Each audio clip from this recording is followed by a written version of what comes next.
हम लोग सेक्शन 9 पर बात करने वाले हैं और ये पिछली आईपीसी में धारा 71 ये थी।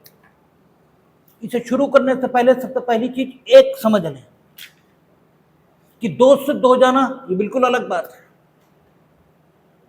और अपराध का दंड दिया जाना ये बिल्कुल दूसरी ही बात है।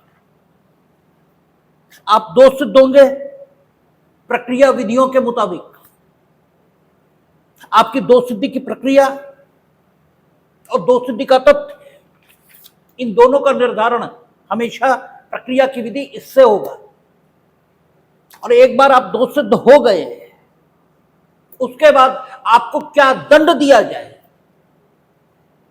या आपको किस विस्तार तक दंड दिया जा सकता है या आपको कौन सा दंड देना उपयुक्त होगा, ये सारी बातें जो सबस्टेंटिव लॉ या जो दंड विधि है उसके मुताबिक निर्धारित होती है। इसीलिए जब 71 की चर्चा चलती थी तो 71 की चर्चा के साथ सीआरपीसी के 220 उस सेक्शन की चर्चा होती थी और 220 सेक्शन जब सीआरपीसी में पढ़ा जाता था तब वहां लिखा होता था कि धारा 71 के उपबंधों पर कोई प्रतिकूल प्रभाव डाले बिना। इसका मतलब 71 और 220 इसका परस्पर संबंध है। और वो संबंध क्या है वो जब सेक्शन 9 अंदर पढ़ना हम लोग शुरू करेंगे तब देखेंगे। एक बड़ी मोटी बात कि दोष सिद्धि ये प्रक्रिया विधि का विषय है और व्यक्ति को दंडित किया जाना ये दंड विधि का विषय, यानी सबस्टेंटिव लॉ यानी सारभूत विधि उसका विषय है। तो सबस्टेंटिव लॉ वो होता है जो आपके अधिकार, कर्तव्य, दायित्व, योग्यता, निर्योग्यता, इसे किस परिस्थिति में पैदा किया जाएगा या ये किस परिस्थिति में उत्पन्न होगी ये बताता है। और साथ ही साथ उस अधिकार, दायित्व, योग्यता, निर्योग्यता या दायित्व आदि का विस्तार किस सीमा तक होगा इसका निर्धारण जो विधि करती है उसे सबस्टेंटिव लॉ कहते हैं। जैसे हिंदू लॉ सबस्टेंटिव लॉ है। क्यों? वो ये कहता है कि अगर दो लोगों की शादी उस ढंग से हुई है जो ढंग हिंदू मैरिज एक्ट में बताया गया तो वे परस्पर पति और पत्नी के अधिकार और कर्तव्यों से युक्त हो जाएंगे और उनके पति और पत्नी के तौर पर परस्पर अधिकार और दायित्व ये उत्पन्न होंगे। तो चूंकि अधिकारों को उत्पन्न कर रहा है इसलिए उसे सबस्टेंटिव लॉ कहेंगे। ऐसे आईपीसी या बीएनएस ये सबस्टेंटिव लॉ है क्योंकि ये क्या कह रही, जो कोई हत्या करेगा और हत्या इसे मानव मृत्यु के रूप में परिभाषित किया। और मानव मृत्यु सिर्फ इतना ही नहीं, तो मानव मृत्यु किन परिस्थितियों में हो कि उसे हत्या समझ लिया जाए यह भी बताया, क्योंकि सिर्फ मानव मृत्यु यह हत्या नहीं है। मानव मृत्यु का कारित किया जाना ये तो बहुत कारणों से हो सकता है और मानव मृत्यु को कारित करना यह आपको हो सकता है भारत रत्न और परमवीर चक्र इसका अधिकारी बना दे। तो मानव मृत्यु यह अपने में कोई घटना नहीं है। मानव मृत्यु आपने कारित की, इससे क्या होता है? मानव मृत्यु जब धारा 100 बीएनएस या धारा 300 आईपीसी इसमें वर्णित परिस्थितियों में आप कारित करेंगे तब आप हत्या इस दायित्व से भारित होंगे और हत्या के लिए जो दायित्व है, ठीक है, कानून उत्पन्न करेगा उस दायित्व की चर्चा 302 और वर्तमान में शायद 103 बीएनएस इसमें कि उस दायित्व का विस्तार ये कितना होगा जो आप पर उत्पन्न होगा। तो दायित्व किन परिस्थितियों में उत्पन्न होगा और दायित्व का विस्तार ये कितना होगा, ये दोनों बातें आईपीसी या बीएनएस में उल्लिखित। इसलिए आईपीसी या बीएनएस को हम तात्विक विधि, सारभूत विधि, सबस्टेंटिव लॉ इन नामों से जानेंगे, क्योंकि सबस्टेंटिव लॉ हर उस विधि को कहा जाएगा जो कोई अधिकार उत्पन्न करे। जो दीवानी विधियां वो अधिकार उत्पन्न करेंगे, जो दायित्व उत्पन्न करे, जो दांडिक विधियां हैं वो दायित्व उत्पन्न करेंगे, जो योग्यता निर्योग्यता इसको उत्पन्न करे, जैसे इंडियन ल्यूनेटिक एक्ट,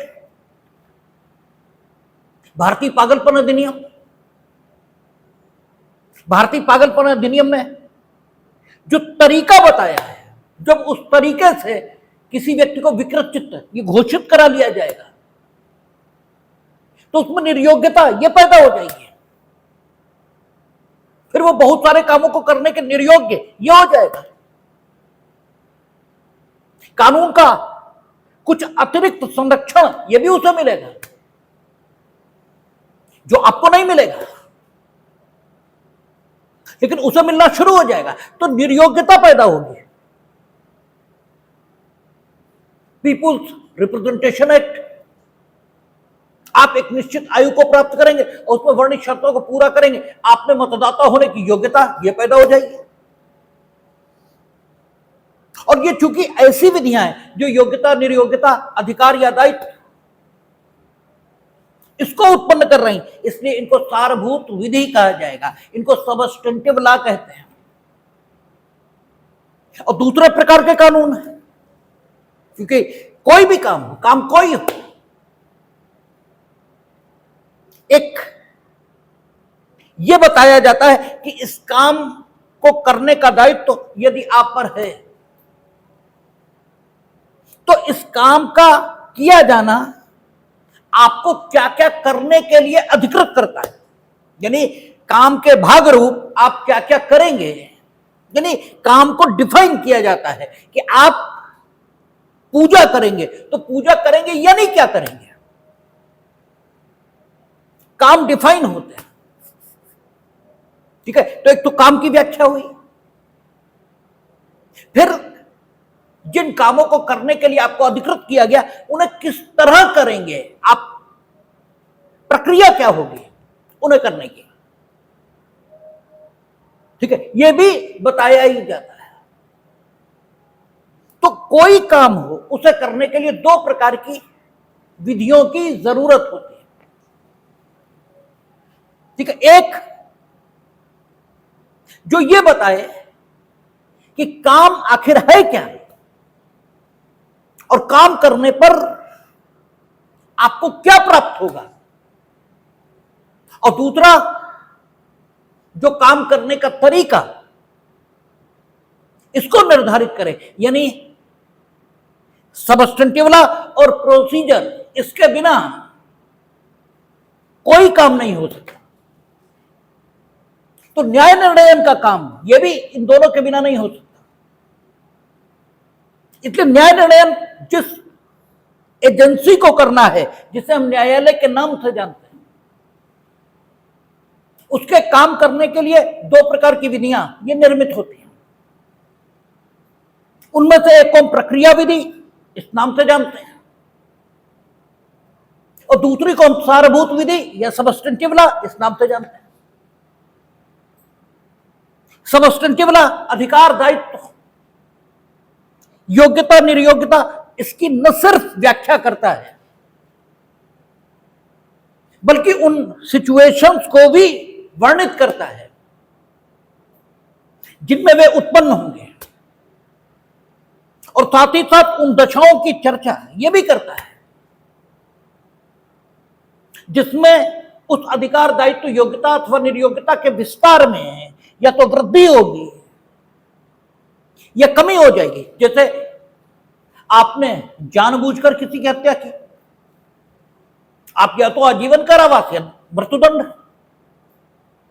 आपने सडन प्रोवोकेशन में, ठीक है, झगड़ा जनित आवेश, इसमें किसी की हत्या कर दी, अब आप अधिकतम आजीवन कारावास। और मिनिमम जुर्माना, इससे भी छूट सकता है। यानी दायित्व के विस्तार में कमी आ गई। जो अब आपने जो कृत्य किया है वो क्या है? Culpable homicide not amounting to murder. यानी उन परिस्थितियों की भी चर्चा होगी जिनमें आपके दायित्व में कमी आएगी, और कई बार उन परिस्थितियों की भी चर्चा होगी जिनमें आपका दायित्व समान कृत्य के लिए बढ़ जाएगा। जैसे सेक्शन 75 था आईपीसी में, जो अब मेरा ख्याल कितना हो गया होगा, 13, सेक्शन 13 बीएनएस हो गया। तो कुछ परिस्थितियों में आपके दायित्व बढ़ जाएंगे, और किन परिस्थितियों में बढ़ेंगे, किन परिस्थितियों में कम होंगे, इसकी चर्चा भी सबस्टेंटिव लॉ में की जाती है। वर्धित दंड कब मिलेगा और दंड में कमी कब आएगी, लेकिन सबस्टेंटिव लॉ यही बताएगा। दंड आपको तब दिया जाएगा जब आप संबंधित कृत्य के लिए दोष सिद्ध हो जाएंगे, क्योंकि उससे पहले सबस्टेंटिव लॉ का रोल शुरू नहीं होता। उससे पहले सिर्फ इंफॉर्मेंट का एक आरोप है, एक सूचना है उसकी, एक शिकायत है उसकी कि अमुक व्यक्ति ने सारभूत विधि में वर्णित कृत्य मेरे साथ किया है।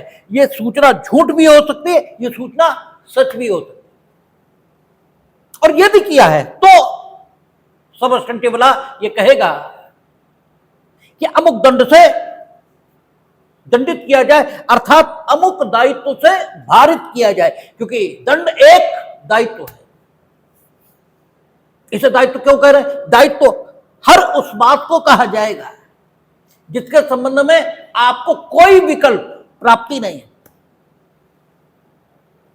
आपको उसका निर्वहन इसे करने के अलावा और कोई रास्ता आपके पास है ही नहीं। अगर कोई भी चीज ऐसी है तो वो दायित्व तो इस श्रेणी में आती है। इसीलिए जुर्माने को क्या माना था? दंड।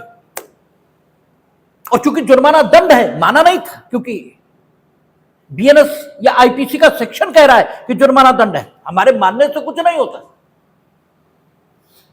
और चूंकि जुर्माना दंड था, इसलिए आपको जुर्माने के संबंध में विकल्प नहीं था। सेक्शन 1, 2, 3, 4 पढ़ रहे थे हम लोग। वहां कह रहा था कि जुर्माना देने में व्यतिक्रम, जुर्माना देने में देरी की, इस पर दंड मिलेगा। और जुर्माना दे देने के बाद भी, तो सॉरी, जुर्माना न देने पर जो दंड अधिनिर्णित है उसे भुगत लें आप, फिर भी जुर्माना वसूला जा सकता है। उसके लिए अधिकतम अवधि कितनी होगी यह भी बताया था, 8 सबसेक्शन 7 शायद ये था, तब भी बताया था। क्यों? वो दायित्व है, दंड एक दायित्व है और जुर्माना दंड है। और दायित्व की विशेषता यही, उसके संबंध में विकल्प कोई नहीं है। विकल्प कोई नहीं, मीनिंग देयर बाय आपके पास विकल्प नहीं है। जिसने अधिरोपित किया उसके पास सारे विकल्प, आपके पास कोई विकल्प नहीं। जैसे इंडियन कॉन्ट्रैक्ट एक्ट में है, अगर संविदा धारा 19 कहती है, अगर संविदा मिथ्या व्यपदेशन, ठीक है ना, मिस रिप्रेजेंटेशन या कपट यानी फ्रॉड, इसके आधार पर शून्य हुई है, तो आपके पास ही 2 विकल्प होंगे। यदि संविदा के प्रति आपकी सम्मति कैसे ली गई, मिथ्या व्यपदेशन या कपट, इससे ली गई, तो आपके पास 2 विकल्प होंगे। आप चाहो संविदा को शून्य कर लो और चाहे संविदा के पालन की मांग करो, दोनों विकल्प आपके पास होंगे। लेकिन अगर संविदा असम्यक असर यानी अनड्यू इन्फ्लुएंस या प्रपीड़न, ठीक है, कोरेशन, इसके कारण से शून्य करनी बनी है, तो आपके पास भी कोई विकल्प नहीं है सिवाय इसके कि आप संविदा को शून्य करा लो। हालांकि आप इसे भी गलत याद करते हैं और गलत ही पढ़ाया जाता है कि शून्य करने संविदाओं की दशा में है। पढ़ते आप यही हैं कि शून्य करने संविदाओं की दशा में जिसकी सम्मति या जिसकी इच्छा पर संविदा शून्य करनी है, उसे संविदा के संबंध में 2 विकल्प प्राप्त रहते हैं। ऐसा आप पढ़ते रहते हो सामान्य तौर पर, जबकि ये बिल्कुल गलत है। शून्य करनी संविदा अगर कपट या मिथ्या विद्वेषण के कारण आपकी इच्छा पर शून्य है, तब आपको दोनों विकल्प होते हैं।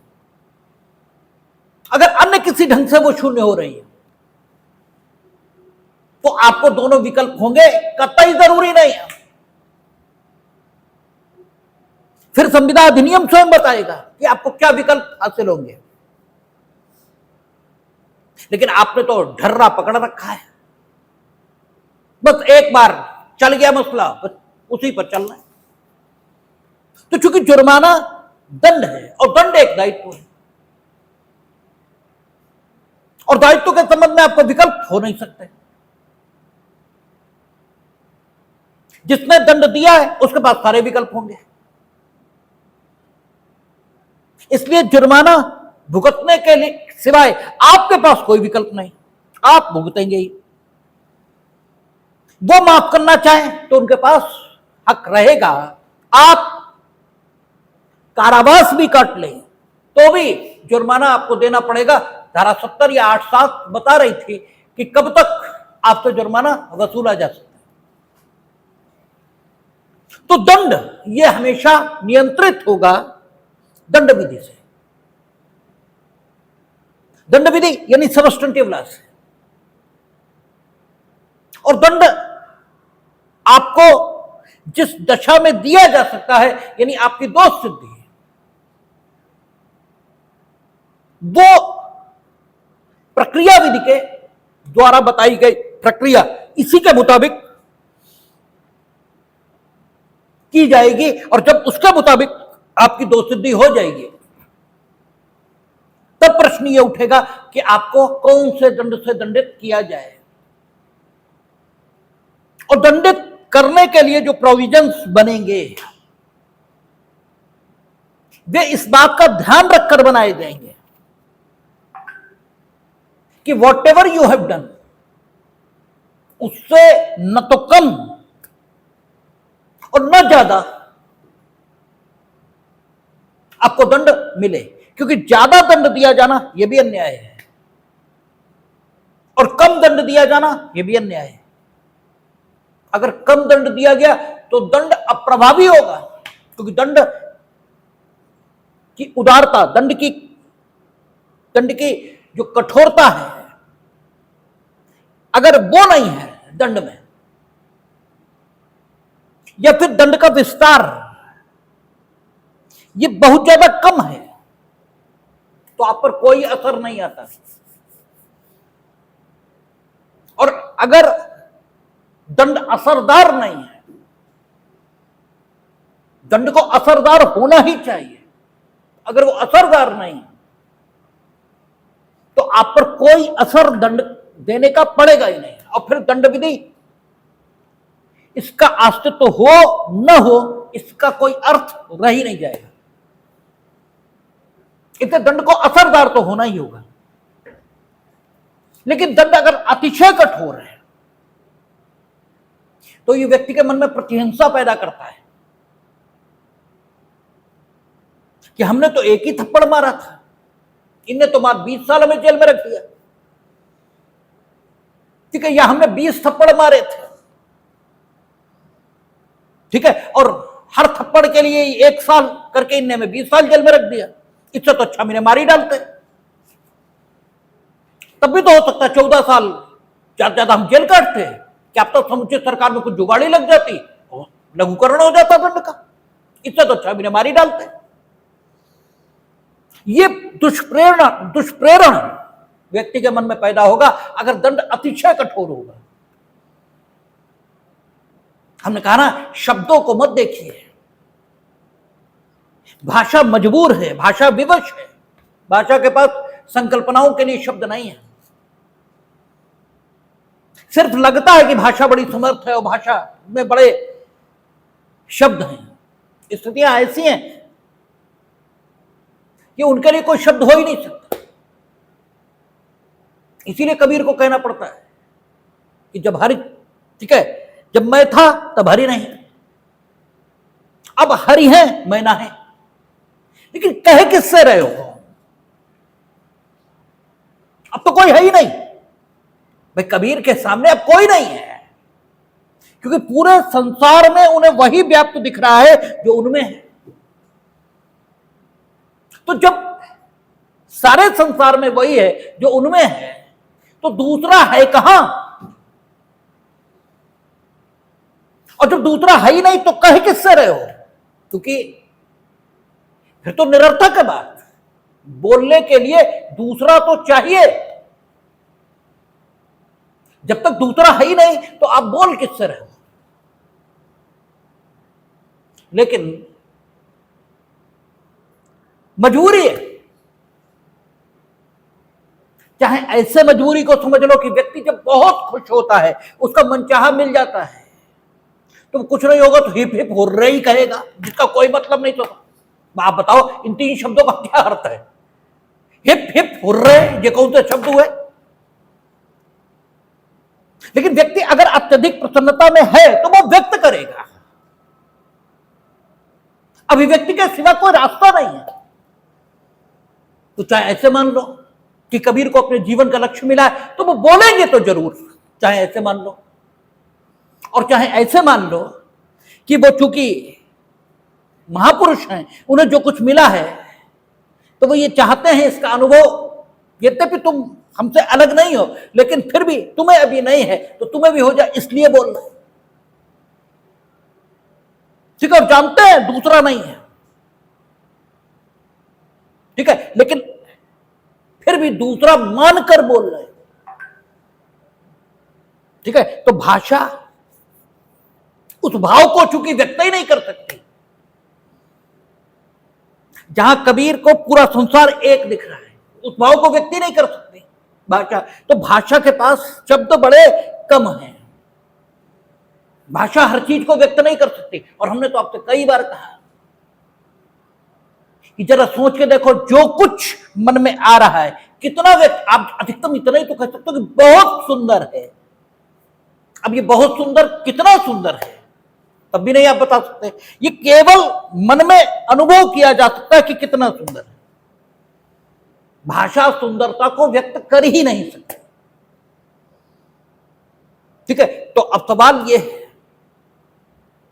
कि दंड हमें व्यक्ति को देना है, वो उचित होना चाहिए, न अतिशय कठोर न अतिशय कम। क्योंकि अगर अतिशय कम मिला तब भी स्थिति यह बनेगी कि व्यक्ति में उसके कानों पर जू नहीं रेंगेगी, और अतिशय कठोर हुआ तो उसके अंदर प्रतिहिंसा जन्मेगी। इसलिए हमें एक सम्यक दंड देना है। तो शब्दों को अगर आप समझने की कोशिश करेंगे तो बिल्कुल आप कुछ भी नहीं समझ सकते, क्योंकि शब्द आपको कुछ समझा नहीं सकता। पानी पानी खूब कहो, H2O कहो, खूब कहो, तो प्यास नहीं बुझती है। प्यास तो पानी पीने से बुझेगी। तो शब्द कोई प्रभाव उत्पन्न नहीं कर सकता। ठीक है, आप अनुभव करेंगे तो सारी चीजें अपने आप दिखाई देने लगती। सवाल यह है कि दंड ऐसा हमें देना है जो अतिशय कठोर भी ना हो और अतिशय उदार भी ना हो, दोनों बातें ना हो। इन दोनों सिद्धांतों का अद्भुत समन्वय। आप सेक्शन 71 आईपीसी या सेक्शन 9 बीएनएस में देखिए, कहता है जहां कोई बात जो अपराध है, ऐसे भागों से जिनमें का कोई भाग स्वयं अपराध मिलकर बनी है, वहां अपराधी उनमें अपने ऐसे अपराधों में से एक से अधिक के दंड से दंडित न किया जाएगा जब तक कि ऐसा अभिव्यक्त रूप से उपबंधित न हो। ये 71 सबसेक्शन 1 था पहले, अब ये सेक्शन 9 सबसेक्शन 1 किया गया। कहता जहां कोई बात जो अपराध है ऐसे भागों से मिलकर बनी है जो स्वयं अपराध है, कोई बात जो अपराध है ऐसे भागों से मिलकर बन रही है जो स्वयं अपराध है, ठीक है, तो जिन भागों से वो मिलकर बन रही है उनमें से एक के लिए उसे दंडित किया जाएगा, है क्या? एक बात जो अपराध है ऐसे भागों से मिलकर बन रही है जो स्वयं अपराध है, यानी एक बात अपराध हुई, उसके कई भाग हैं और वो सारे भाग अलग अलग स्वयं अपराध हैं। अब इसका मतलब यह हो गया कि यह बात जो अपराध है जिसके लिए हम व्यक्ति को दंडित करना चाहते हैं, ये अनेक भागों से मिलकर बनी, एक नहीं अनेक भागों से, क्योंकि शब्दावली कह रही है अनेक भागों से मिलकर बनी है और ये अनेक भाग स्वयं अपराध है। जब तक ये अनेक भाग अपराधी द्वारा किए नहीं जाएंगे तब तक ये नहीं कहा जा सकता कि उसने उस अपराध को किया है जो इन भागों से मिलकर बन रहा है, तब तक ये कहा ही नहीं जा सकता। अब हम उस अपराध के लिए व्यक्ति को दंडित करना चाहते हैं जो इन भागों से मिलकर बना है, तो हमारे पास दो रास्ते, एक जिन भागों से मिलकर यह अपराध बन रहा है उन भागों में से प्रत्येक भाग स्वयं अपराध है, चूंकि इससे प्रत्येक भाग के लिए जो दंड प्रावधानित है उसको हम उन सारे भागों की संख्या के मुताबिक, ठीक है ना, यानी 17 भागों से मिलकर वो अपराध बना और एक भाग के लिए जो दंड प्रावधानित है, ठीक है, उसे 17 बार लिखें, जोड़ दें, जितना आया उतना दंड व्यक्ति को दे दें, क्योंकि उसने जो काम किया वो अनेक भागों से मिलकर बन रहा था और उन अनेक भागों की संख्या 17 थी और वे भाग अलग अलग सेपरेट ऑफेंस या पृथक अपराध का गठन कर रहे थे। इसलिए प्रत्येक भाग के लिए जो दंड प्रावधानित था उसको हमने कॉपी पर लिख लिया और चूंकि उन भागों की संख्या 17 है इसलिए एक भाग के लिए जो दंड प्रावधानित है उसे 17 बार लिखा, जो योग आया वो इसके लिए दे दिया, क्योंकि यह अपराध 17 भागों से मिलकर बना हुआ है। और एक बात यह भी हुई कि हम व्यक्ति को दंडित करें तो 17 बार जो उसने किया, हमने तुम्हारे मुंह पर 17 बार थूका तो भी तुम्हारे मुंह पर थूका इतना ही कहा जा सकता है, इससे ज्यादा कुछ नहीं कहा जा सकता, क्योंकि और फूहड़ भाषा में बताते हैं, क्योंकि फूहड़ भाषा की भी अपनी उपयोगिता है, उससे बात बहुत जल्दी समझ में आती है। क्यों? हम सब बेसिकली फूहड़ ही हैं, तो अच्छी बात सुसंस्कृत भाषा और सभ्य भाषा समझ में आने में थोड़ी दिक्कत होती है। आप लोग बताते हैं भाषा हमारी बड़ी कठिन है, ऐसा आप बताते हैं। तो फूहड़ अगर भाषा में कहें तो अगर तुम्हारे 20 जूते मारे गए तो भी जूते ही मारे गए, यही कहोगे कि उनके जूते पड़े, ये कहा जाएगा, पड़े 20 संख्या में। लेकिन जूते मारने का जो उद्देश्य था, पर्पस था, वो चोट पहुंचाना नहीं था, क्योंकि जूते से ऐसी कोई चोट नहीं पहुंचती जिससे व्यक्ति के शरीर पर कोई स्थायी चोट अनुभव हो। हां, जमीर पर स्थायी चोट अनुभव होती है, जमीर पर स्थायी चोट अनुभव होती है। कहते ना कि उन्होंने हमारे शरीर पर नहीं, उन्होंने हमारे जमीर पर जूता मारा है। तो जमीर पर जूते की चोट हमेशा अनुभव होती है, और शरीर पर जूते की चोट चाहे वो 100 पड़े और चाहे 1 पड़े, वो बड़ी अस्थायी है। ठीक है ना? तो जूते मारने के पीछे जूते मारने वाले का जो पर्पस और उद्देश्य है, वो संबंधित व्यक्ति को चोट पहुंचाना कम है, संबंधित व्यक्ति को बेइज्जत करना ज्यादा है। अगर चोट पहुंचाना लक्ष्य रहा होता तो उसने फिर मारने के, असन के, वेदन के, काटने के उपकरण उपयोग में लाया होता। और अगर असन, वेदन, काटने के उपकरण भी उपयोग में लाया है और तो 20 लाठियां मारी, इसका मतलब यह हुआ मार डालने का आशय नहीं है, चोट पहुंचाने का है, दर्द देने का है, पीड़ा देने का है, लेकिन मार डालने का नहीं।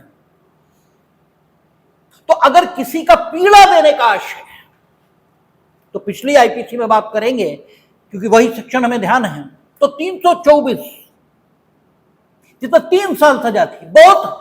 अगर कोई किसी को पीड़ा देने का, सिर्फ पीड़ा देने का और कुछ नहीं, हड्डी तोड़ने का 7 साल, मृत्युकारक चोट देने का, चोट ही देने का लेकिन मृत्युकारक,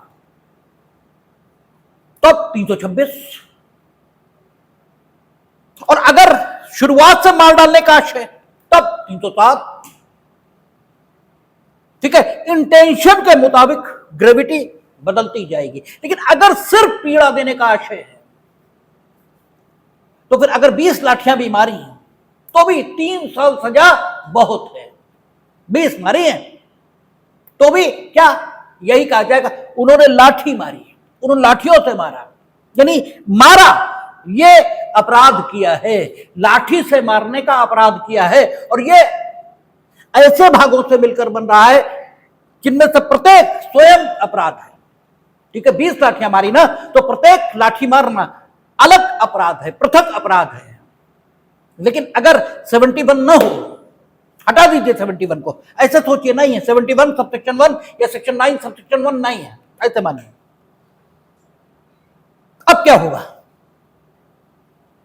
अब तो दंड विधि की बात हमें लागू करनी पड़ेगी। और दंड विधि की बात यह है कि आपने एक अपराध जितने बार किया उतने बार दंड देंगे हम। ठीक है ना? आपने 20 लाठियां मारी और 20 एक लाठी मारना पृथक अपराध, तो आपको क्या करना पड़ेगा? 3 साल प्रत्येक लाठी के लिए दंड देना पड़ेगा। 20 मारी तो 60 बरस का दंड हो गया, 60 साल का दंड हो गया। अब शब्दों में तो यह बात बड़ी ठीक लग रही, लेकिन अनुभव क्या इसकी इजाजत देता है?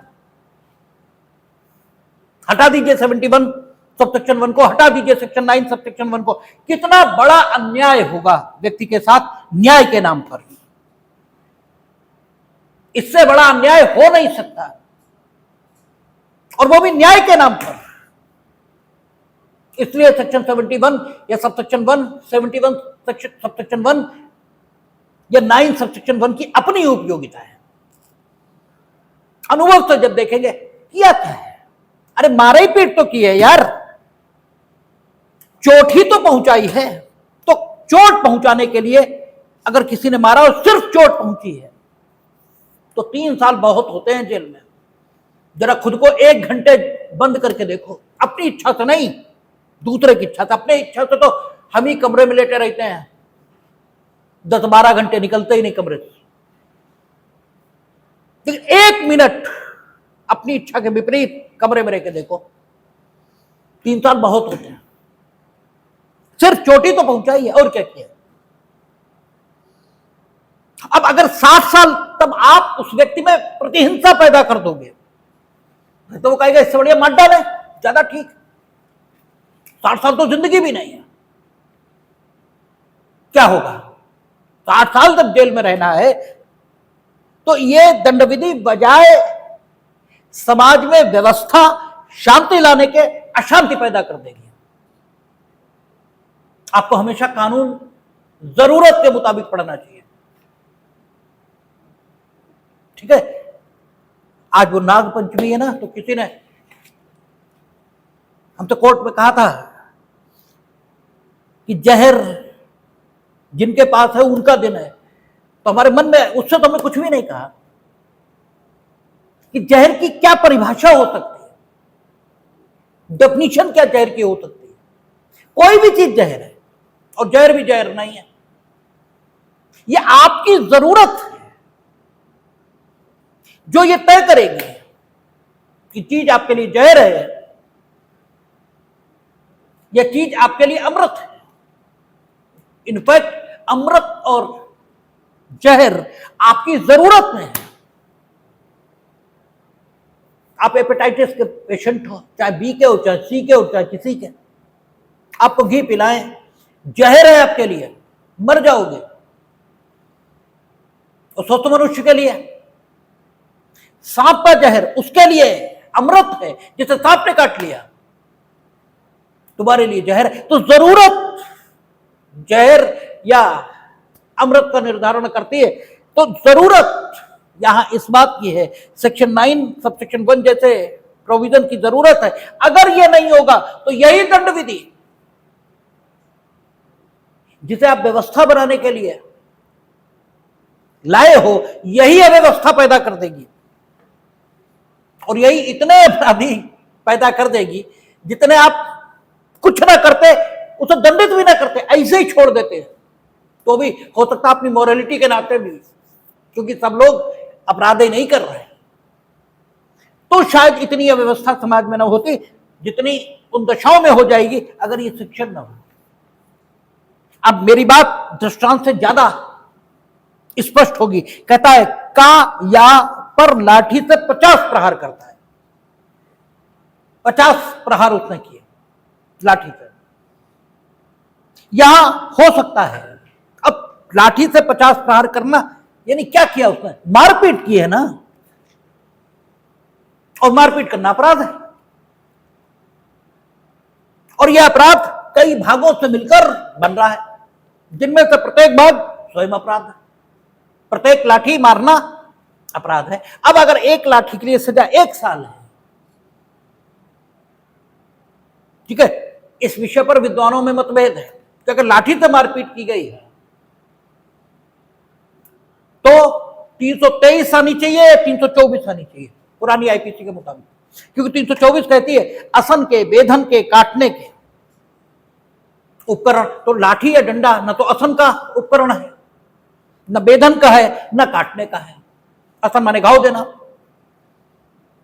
क्योंकि बेधन यानी भाला जिसन पंचर वुंड जो दे सकता है, और पंचर वुंड उससे आता है जो नोक जिसमें चीज में होगी। तो असन के, बेधन के, काटने के, काटना अलग बात है, वो भी नहीं है लाठी डंडा, ठीक है, या किसी जीव जंतु के माध्यम से, अम्लीय या क्षारीय पदार्थ, ठीक है, इसे पहुंचाने के माध्यम से। और साथ ही कहता है कोई ऐसी चीज जिसका यदि उपकरण की तरह प्रयोग किया जाए तो मृत्यु संभव हो। तो कुछ लोग कहते हैं कि लाठी 20 अगर पीठ पे मारी तो गदगद 20 लाठी पड़ गई, मरे कहां? तो लाठी डंडा इससे मारना 323 है, ठीक है, क्योंकि साधारण उपहति सिंपल हर्ट अगर आप कारित कर रहे हो तो 323, और उपकरण अगर प्रयोग होने लगे वो जो 324 में लिखे हैं तो फिर 324 और सजा 3 साल। तो असन, बेधन, काटना ये तो है नहीं, लाठी डंडा जीव जंतु तो है नहीं, अम्लीय या क्षारीय पदार्थ ये लाठी डंडा तो है नहीं। एक बात हो सकती है कि अगर मारने के उपकरण की तरह प्रयोग किया जाए तो मृत्यु संभव हो। तो कुछ लोग कहते हैं लाठी अगर पीठ पे मारी तो कहां मृत्यु संभव, कुछ कहते हैं सिर पे मारी तो है। तो इस विषय पर मतभेद चलता रहता है। कुछ लोग कहते हैं 323, कुछ लोग कहते हैं 324। यहां दृष्टांत में 323 माना है, इसलिए उसने कहा क्योंकि 323 में 1 साल सजा, 324 में 3 साल, इसीलिए उसने कहा कि 50 लाठी के वार किए गए। कहता का या पर लाठी से 50 प्रहार करता है। यहां हो सकता है कि का ने संपूर्ण मारपीट द्वारा उन प्रहारों में से प्रत्येक प्रहार द्वारा भी जिनसे वह संपूर्ण मारपीट गठित है या की स्वेच्छा उपाधि कारित करने का अपराध किया हो। ये सही भी है। प्रत्येक बार लाठी तो आपने इच्छा पूर्वक मारी, वॉलंटरीली मारी, स्वेच्छा मारी, तो आपने प्रत्येक बार स्वेच्छा उपाधि यानी सिंपल हर्ट कारित करने का अपराध किया है प्रत्येक बार। और जो क्योंकि प्रत्येक बार, तो अगर सेक्शन 9 सबसेक्शन 1 ना हो तो एक बार के लिए 1 साल सजा, तो आपको 50 साल सजा मिल जाएगी। लेकिन चूंकि सेक्शन 9 सबसेक्शन 1 है, वो क्या कहती है? वो कहती है वह अपराधी, ठीक है, कहता है जहां कोई बात जो अपराध है ऐसे भागों से जिनमें का कोई भाग स्वयं अपराध मिलकर बनी है, वह अपराधी अपने ऐसे अपराधों में से, यानी जिन भागों से मिलकर वो बन रही, अपने ऐसे अपराधों में से एक से अधिक के दंड से दंडित नहीं किया जाएगा जब तक कि ऐसा अभिव्यक्त रूप से उपबंधित न हो। क्लियर मना है कि एक बार के लिए उसे दंडित किया जाएगा यद्यपि उसने वही काम अनेक बार किया है और अनेक बार से मिलकर वो अपराध बनना है, लेकिन किया दंडित एक ही बार के लिए किया जाएगा, यानी कुल टोटल सजा 1 साल की मिलेगी। या फिर अभिव्यक्त रूप से, इंप्लाइडली नहीं, अभिव्यक्त रूप से अन्यथा उपबंधित हो तो लेजिस्लेचर लोकहित की, ठीक है, सबसे अच्छी प्रहरी है ये मानकर चला जाता है। तो अगर लेजिस्लेचर स्वयं अभिव्यक्त रूप से कुछ अन्यथा उपबंधित कर रही है तब बात अलग होनी भी चाहिए और अलग होगी भी, ठीक है। इसलिए यहां पर उन्होंने लिखा कि जब तक कि ऐसा अभिव्यक्त रूप से अन्यथा उपबंधित न हो, और दृष्टांत से उन्होंने बात को क्लियर कर दिया। तो कहता या कि स्वेच्छा उपतिकारित करने का अपराध किया, यदि का प्रत्येक प्रहार के लिए दंडनीय होता तो वह प्रत्येक प्रहार के लिए 1 वर्ष के हिसाब से 50 वर्ष के लिए कारावासित किया जा सकता था, किंतु वह संपूर्ण मारपीट के लिए केवल 1 ही दंड से दंडनीय है। और न्याय के जो सिद्धांत उसके बिल्कुल अनुकूल बात यही है। इससे डिफरेंट जो बात आएगी वो अन्याय को पैदा करेगी। और जब कानून पर आप इस ढंग से सोचते हैं तब आपको दिखता है कि कानून कितना रीजनेबल है। इसमें अनरीजनेबिलिटी ये तो कहीं है ही नहीं। ये अलग बात है कि कानून स्वयं प्रशासित नहीं हो सकता। जिन्हें इसे प्रशासित करना है वो निहायतन घमंडी, निहायतन अहंकारी और निहायत मानवता के सिद्धांतों के विपरीत आचरण करने वाले लोग हो सकते हैं, लेकिन कानून स्वयं में न गलत है, न गलत था, न गलत हो सकता है, हो ही नहीं सकता। और इसीलिए कहा गया कि ठीक है, anything could be considered as a law that will be, that must be just fair and reasonable, वो होगी, अदरवाइज कानून हो ही नहीं सकती। ठीक है, आगे कहता है खाखंड, किंतु यदि उस समय जब का या को पीट रहा है मां हस्तक्षेप करता, अब दूसरा संव्यवहार शुरू हो गया। का या को पीट रहा था, मां ने हस्तक्षेप कर दिया, अब उनने मां को भी मारा, अब उसने 2 संव्यवहार कर दिए। अब मां को भी 20 लाठी मारे तो 1 साल मां के लिए और 1 साल का के लिए, ऐसे दंडित होगा। ठीक है, क्योंकि सेपरेट संव्यवहार आ गया। कहता है किंतु यदि उस समय जब का या को पीट रहा है मां हस्तक्षेप करता है और का मां पर जानबूझकर प्रहार करता है, तो यहां मां पर किया गया प्रहार उस कार्य का भाग नहीं है जिसके द्वारा का या को स्वेच्छा उपहति कारित करता है। इसलिए का या को स्वेच्छा कारित की गई उपहति के लिए 1 दंड से और मां पर किए गए प्रहार के लिए दूसरे दंड से दंड नहीं है। ये सेक्शन 71 सब सेक्शन 1 और दूसरा ये सेक्शन 9 सब सेक्शन 1, इतनी बात। अब सेक्शन 71 सबसेक्शन 2, इसमें ए और बी दो खंड थे पूर्व की आईपीसी, और वर्तमान की जो बीएनएस है इसमें भी सेक्शन 9 में दो खंड दिए हैं, ए और बी। ठीक है, ए कहता है जहां कोई बात अपराधों को परिभाषित या दंडित करने वाली किसी तत्समय प्रवृत्त विधि की दो या अधिक पृथक परिभाषाओं में आने वाला अपराध है। इसका मतलब काखंड जो कुछ कह रहा है उसका संबंध किससे? सारभूत विधि से, क्योंकि अपराधों की परिभाषा करना और अपराधों के लिए दंड की व्यवस्था करना यह सारभूत विधि का काम है। और उसने काखंड में यही लिखा कि कोई बात अपराधों को परिभाषित या दंडित करने वाली किसी तत्समय प्रवृत्त विधि की दो या अधिक पृथक परिभाषाओं में आने वाला अपराध है। तो परिभाषा डेफिनेशन कहां दी होगी? सारभूत विधि में। या कई कार्य जिनमें से स्वयं एक से या स्वयं एकाधिक से अपराध घटित होता है, मिलकर भिन्न अपराध घटित होते हैं। यानी व्यक्ति ने दो काम किए, वो दोनों काम भी अपराध है जो उसने किए, और जब उन दोनों को मिला दो तो भिन्न अपराध बन जाता है। ठीक है, जब दोनों कामों को मिला दो तो भिन्न अपराध बनता है, अदरवाइज दोनों स्वयं में अपराध है। हमने तुम्हारी चीज चुराई और दो थप्पड़ मारे, तो थप्पड़ मारना अलग अपराध है और चीज चुराना अलग अपराध है, और दोनों मिलकर लूट बना देंगे। अगर चुराने के लिए ही थप्पड़ मारे हैं, चुरा लेने के बाद मारे हैं, तब बात अलग। हमने चुरा लिए और बाद में कहा कि बहुत तुम नेता बनते तो दो चांटे भी जाने दिए, तो बात अलग है। तब नहीं, तब तो फिर तो बात अलग हो गई, फिर लूट नहीं है, फिर चोरी और उपाती है।